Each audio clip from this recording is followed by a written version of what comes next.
महाराज जी, गौ माता को राष्ट्र माता का दर्जा दिलाने के लिए आपने अनेक प्रदेशों का भ्रमण किया, लोगों को संदेश दिया। यह संकल्प कब तक पूरा हो रहा है? कर्मण्येवाधिकारस्ते मा फलेषु कदाचन माँ कर्म फल हेतुर्भुः माते संगोस्तु कर्मणि।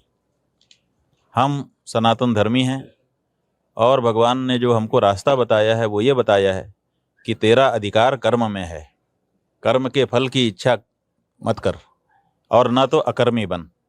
तो हम अकर्मी भी नहीं बन रहे हैं, हम कर्म कर रहे हैं जो हमारा होना चाहिए, प्रयास कर रहे हैं, सत प्रयास कर रहे हैं, बिना किसी लोभ के, बिना किसी छुपे एजेंडे से, शुद्ध मन से अपना प्रयास जारी रखे हुए हैं।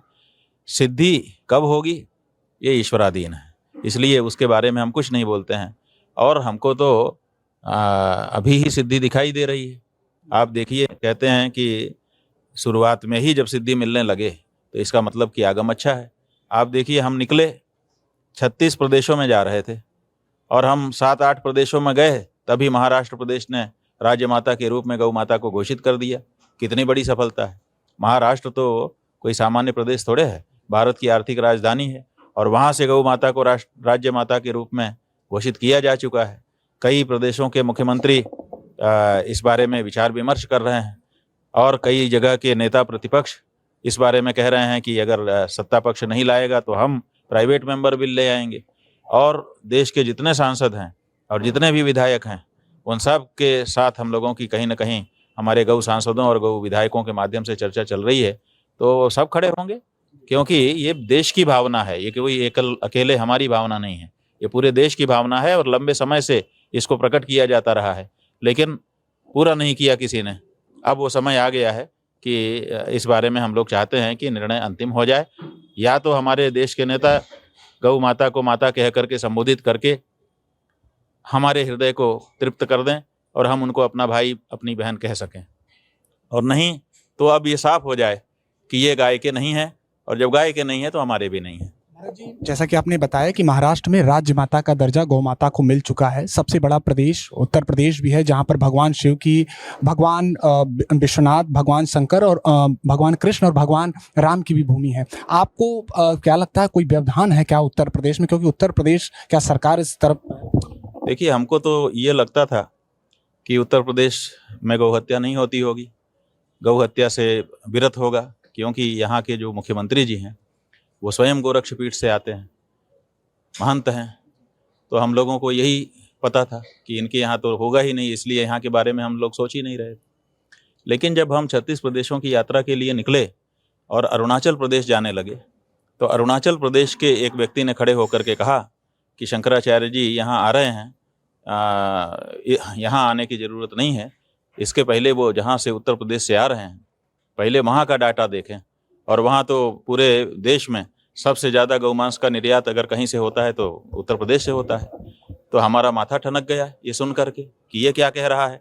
तो हमने फिर विशेषज्ञों को लगाया कि भाई सही आंकड़ा निकाल करके दो, लेकिन बड़ा दुख हुआ कि आंकड़ा ऐसा ही निकला जैसा वो व्यक्ति कह रहा था। फिर हम लखनऊ गए और लखनऊ में हमने आप पत्रकारों के माध्यम से मुख्यमंत्री जी को कहा कि मुख्यमंत्री जी, अरुणाचल प्रदेश के एक लड़के के द्वारा ये प्रश्न उठाया गया है, आप हमको बता दीजिए कि हम उसको क्या जवाब दें। लेकिन अभी तक तो कोई जवाब हमको मिला नहीं।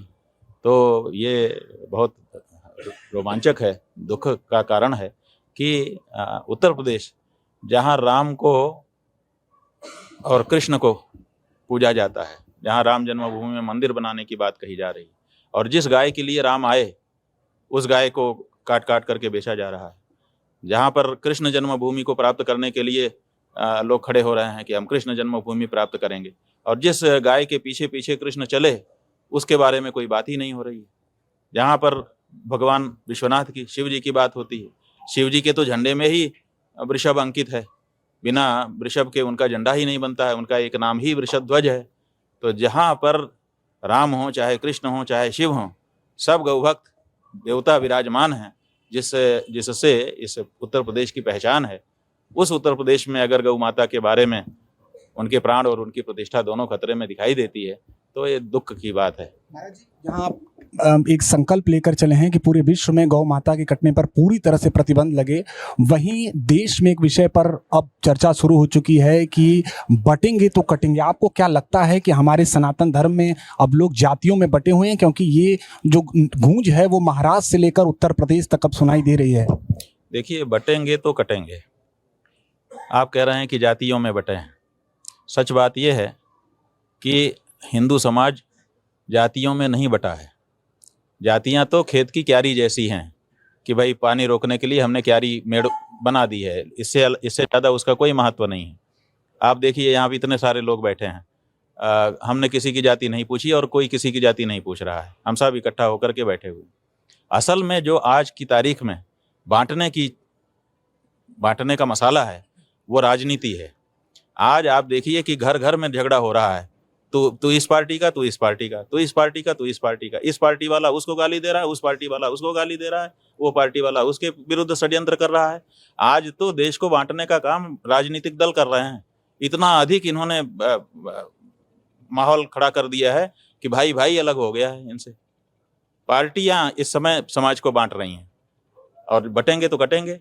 तो आप बांटना बंद करो पहले, तो ये हमारा कहना है। राजनीतिक पार्टियां जो हैं वो जिस तरह से समाज में विभेद पैदा कर रही हैं कि इस पार्टी वाला उस पार्टी वाले को देखना नहीं चाहता है और उसके विरुद्ध षड्यंत्र करने में ही अपनी सारी सामर्थ्य लगा रहा है, उससे देश में विभाजन का खतरा उत्पन्न होने चल गया। जी, बातचीत के लिए तो ये थे हमारे साथ ज्योतिष पीठ के शंकराचार्य स्वामी अभिमुक्तेश्वरानंद जी महाराज, जिन्होंने कई विषयों पर हमसे बातचीत की।